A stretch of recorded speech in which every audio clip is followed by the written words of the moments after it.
Agro solution private limited company head office Kerala. ಈ ಕಂಪ್ನಿಲಿ ನಾನು manager ಆಗಿ ವರ್ಕ್ ಮಾಡ್ತಾಯಿದ್ದೀನಿ. ಸೊ ನನ್ನ ವರ್ಕಿಂಗ್ ಪ್ಯಾಟ್ರನ್ ಬಂದ್ಬಿಟ್ಟು ಕಡೂರು, ಚಿತ್ರದುರ್ಗ, ಹಾಸನ ಈ ಒಂದು 4 ಡಿಸ್ಟಿಕಲ್ಲಿ ನಾವು ಇವತ್ತು ತಾಯಿ ಹೈಬ್ರಿಡ್ ಏನು ಹಲಸಿನ ಗಿಡ ಇದೆಯಲ್ಲ, ಇದನ್ನು 1,000 ಎಕರೆ ಮಾಡಿಬಿಟ್ಟು ಒಂದು ಫ್ಯಾಕ್ಟ್ರಿ ಯೂನಿಟನ್ನು ಓಪನ್ ಮಾಡಬೇಕು. ಆಲ್ರೆಡಿ ಕಡೂರಲ್ಲಿ ಆಫೀಸ್ ಓಪನ್ ಆಗಿದೆ, ವಿತ್ತು ಆಲ್ರೆಡಿ ಫ್ರಾಂಚೈಸಿ ಕೂಡ, ನರ್ಸರಿ ಫ್ರಾಂಚೈಸಿ ಕೂಡ ಓಪನ್ ಆಗಿದೆ. ಸೊ ನೋಡಿ ಸ್ನೇಹಿತರೆ, ಆಲ್ರೆಡಿ ಇದು ಒಂದು 8 ತಿಂಗಳು ಗಿಡ. ಕಳೆದ ಒಂದು 4 ತಿಂಗಳು ಹಿಂದೆ ನಾನು ಈ ಗಿಡ ನೋಡೋಕ್ಕೆ ಬಂದಾಗ ಗಿಡ ತುಂಬ ಚಿಕ್ಕದಾಗಿತ್ತು. ಬಟ್ ಇವಾಗ ನೋಡಿ ಎಷ್ಟು ಆಲ್ರೆಡಿ ಒಂದು 8 ಅಡಿ ಇರ್ಬೋದು ಸರ್ ಲಕ್ಷ್ಮಣ್ ಸರ್, ಇದು 8 ಅಡಿ ಗಿಡ ಇದೆ ಸ್ನೇಹಿತರೆ. ಆಲ್ರೆಡಿ ಕಾಯಿಗಳು ಕೂಡ ನೋಡಿ, ಇಲ್ಲಿ ಕಾಯಿಗಳು ಕೂಡ ಸ್ಟಾರ್ಟ್ ಆಗಿದೆ ಸ್ನೇಹಿತರೆ.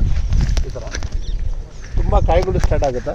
ಸೊ ಇದು ತುಂಬ ಹೆಲ್ತಿ ಆಗಿದೆ ಗಿಡ, 8 ತಿಂಗಳು ಗಿಡ. ಸೊ ಇದು 3 ತಿಂಗಳ ತನಕ ಏನಾಗುತ್ತೆ ಅಂದರೆ ತನ್ನ ಬೇರುಗಳನ್ನ ರೂಟಿಗೆ ಡೆವಲಪ್ಮೆಂಟ್ ಮಾಡೋಕ್ಕೆ ತೊಗೊಂಡೋಗುತ್ತೆ. ನಾವು ಕೊಡೋ ಅಂಥ ಯೂಮಿಕ್ಕು ಮತ್ತು ಸಿವಿಡ್ಸನ್ನು ಪ್ರತಿ 10 ದಿನಕ್ಕೂ ಕೊಟ್ಟಾಗ 3 ತಿಂಗಳು ಬೇರನ್ನ ಸೆಟ್ ಮಾಡಿಕೊಂಡು ನಂತರ ತಿಂಗಳಿಗೆ 1 ಅಡಿ ಬೆಳೀತದೆ ಸ್ನೇಹಿತರೆ. ನೋಡಿ, ಇದು 8 ತಿಂಗಳ ಗಿಡ, 8 ಅಡಿ ಮೇಲೆ ಇದೆ. ನಾನೇ ಕೂಡ 6 ಅಡಿ ಇದ್ದೀನಿ, ನನಗಿಂತ ಮೇಲೆ ಇದೆ ಸ್ನೇಹಿತರೆ. ಸೊ ಯಾರೆಲ್ಲ ನಮ್ಮ ಹಾಸನ, ಚಿತ್ರದುರ್ಗ ಮತ್ತು ಕಡೂರು ಮತ್ತು ಶಿಕಾರಿಪುರ ಈ ಭಾಗದಲ್ಲಿ ನಮ್ಮ ರೈತ ಬಾಂಧವರು ಯಾರೆಲ್ಲ ಇನ್ನೂ ಕೂಡ ಪ್ಲಾಂಟೇಷನ್ ಮಾಡಬೇಕು ಅಂತ ಆಲೋಚನೆಯಲ್ಲಿದ್ದೀರಾ, ಸೊ ನೋಡಿ ಸಹಿತ ಇನ್ನು ನಮಗೆ ಬೇಕಾಗಿರೋದು ಒಂದು 500 ಎಕರೆ ಅಷ್ಟೇ. ಆಲ್ರೆಡಿ ನಮ್ಮ ಭಾಗದಲ್ಲಿ 500 ಎಕರೆ ಪ್ಲಾಂಟೇಷನ್ ಮಾಡಿದ್ದೀವಿ. ಸೊ ಈ ಥರ ಗಿಡಗಳು ಹೆಲ್ತಿ ಆಗಿದ್ದಾವೆ.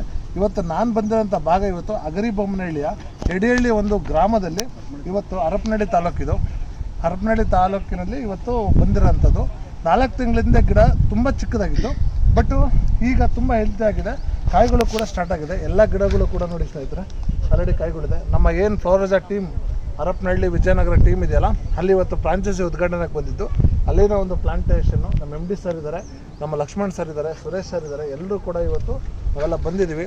ಸೊ ಥ್ಯಾಂಕ್ ಯು, ಧನ್ಯವಾದಗಳು ರೈತ ಬಂದವರೇ, ಥ್ಯಾಂಕ್ ಯು.